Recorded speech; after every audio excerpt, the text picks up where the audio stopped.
শুরুতেই থাকছে সংবাদ শিরোনাম। সুরসম্রাট ওস্তাদ আলাউদ্দিন খাঁ সঙ্গীতাঙ্গনের জায়গা দখল ষড়যন্ত্রের প্রতিবাদে মানববন্ধন ও বিক্ষোভ সমাবেশ। নারায়ণ চক্রবর্তীর পাঠানো তথ্যচিত্রে থাকছে বিস্তারিত। সঠিক সংবাদ, সচ্ছল বার্তা। ডেইলি দেশবার্তা নিউজ.com। সুরসম্রাট ওস্তাদ আলাউদ্দিন খান নামে প্রতিষ্ঠিত সঙ্গীতাঙ্গনের ভূমি দখলের ষড়যন্ত্রের প্রতিবাদে ব্রাহ্মণবাড়িয়ায় মানববন্ধন ও বিক্ষোভ সমাবেশ অনুষ্ঠিত হয়েছে।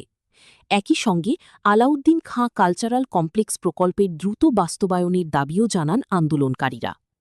আজ ২৪ এপ্রিল শুক্রবার সকালে ব্রাহ্মণবাড়িয়া শহরের কমার্শিয়াল মোড় এলাকায় অবস্থিত আলাউদ্দিন সঙ্গীতাঙ্গনের সামনে বিক্ষুব্ধ সংস্কৃতিকর্মী মঞ্চের ব্যানারে এই কর্মসূচি পালিত হয়। সমাবেশে সভাপতিত্ব করেন বিক্ষুব্ধ সংস্কৃতিকর্মী মঞ্চের উদ্যোক্তা ও অনুশীলন সাংস্কৃতিক কেন্দ্রের সভাপতি আব্দুল নূর। এতে বক্তব্য রাখেন অনুশীলন সাংস্কৃতিক কেন্দ্রের সদস্য মতিলাল বণিক, জেলা উদীচীর সভাপতি জহিরুল ইসলাম স্বপন, জেলা খেলাঘরের সাধারণ সম্পাদক নিহার রঞ্জন সরকার এবং সোনালী সকালের সভাপতি ফাহিম মুনতাসির সহ অন্যরা। বক্তারা বলেন, ১৯৫৬ সালে ওস্তাদ আলাউদ্দিন খাঁ নিজ ক্রয়কৃত জমিতে দি আলাউদ্দিন সঙ্গীতাঙ্গন প্রতিষ্ঠা করেন, যার কার্যক্রম এখনও চলমান রয়েছে। কিন্তু সম্প্রতি একটি ভূমিক্ষেকু চক্র জাল দলিলের মাধ্যমে প্রতিষ্ঠানটির একাংশের জমির মালিকানা দাবি করছে এবং বিষয়টি নিয়ে বর্তমানে আদালতে মামলা চলমান।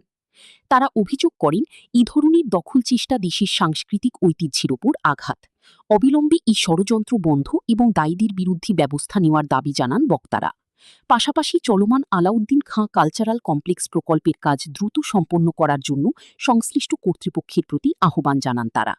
মানববন্ধনে বিভিন্ন সাংস্কৃতিক সংগঠনের কর্মী, সঙ্গীতাঙ্গনের শিক্ষার্থী, প্রশিক্ষক ও অভিভাবকরা অংশ নেন। পরে একটি বিক্ষোভ মিছিল শহরের প্রধান সড়ক প্রদক্ষিণ করে। এক বিশাল অংশ ধরে রেখেছে সেই সুর সম্রাট আলাউদ্দিন সঙ্গীতাঙ্গনের যে জমিটুকু রয়েছে বা সুর রাজনৈতিক যারা প্রগতিশীল চিন্তা ধারণ ও লক্ষ্য ধন্যবাদ জানাই আমাদের সাথে। ভাই ও বোনেরা, আপনাদের সঙ্গীতাঙ্গন রক্ষার জন্য যে মানববন্ধন হচ্ছে